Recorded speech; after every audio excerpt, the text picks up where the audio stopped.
আরে আরে শুনুন, আপনারাও কি আমার মতো চা প্রেমী নাকি?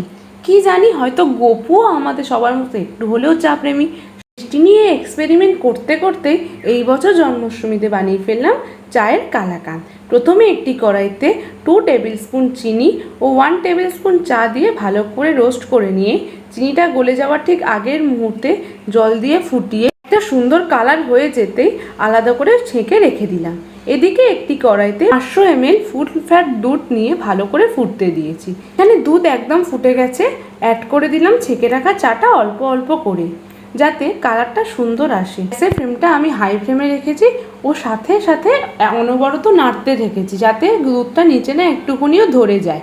2-3 বার ফোটানোর পরেই খুব সুন্দর একটা চায়ের গন্ধ বেরোলেই হাফ লেবুর রস নিয়ে অল্প অল্প করে মেশাতে হবে দুধের সাথে। এখানে ফোটানোর পরে দুধটা একদমই ছানা হয়ে গিয়েছে। গ্যাসের ফ্লেমটা আমি হাইতেই রেখেছি। ফুটতে ফুটতে জলটা অনেকটা মরে যাবার পরে মাঝে একটু এলাচ গুঁড়ো অ্যাড করে দিয়েছি, তারপর ভালোভাবে ফুটতে দিয়েছি। জলটা একদম মরে গিয়েছে। এবার আমি এখানে অ্যাড করে দেবো একটু ঘি ও সাথে পরিমাণ মতো চিনি। আমি এখানে 4 টেবিল স্পুন চিনি অ্যাড করেছি। আপনারা আপনাদের স্বাদ অনুযায়ী মিষ্টি অ্যাড করবেন। এখানে চিনি গলে গিয়ে এবং জলটা একদম দুধে মরে যাওয়া পর্যন্ত নাড়তে হবে হাই ফ্লেমে। একদম কড়াই থেকে যখন উঠে আসবে বুঝতে হবে যে একদম রেডি।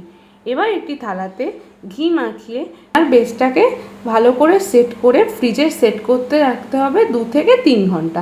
আপনারা নর্মালেও রাখতে পারেন, তবে সময়টা একটু বেশি রাখতে হবে, 3 থেকে 4 ঘন্টার মতো। খুন্তির সাহায্যে চেপে চেপে ছানাটাকে সেট করতে দিতে হবে ফ্রিজের মধ্যে। 2-3 ঘন্টা হয়ে গিয়েছে, একদম মিষ্টিটা সুন্দর করে সেট হয়ে গেছে।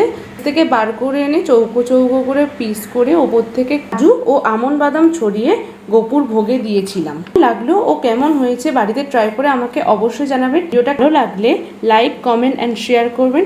আমার চ্যানেলে নতুন হয়ে থাকলে অবশ্যই সাবস্ক্রাইব করবেন ইজি কোনো নতুন রেসিপির জন্য।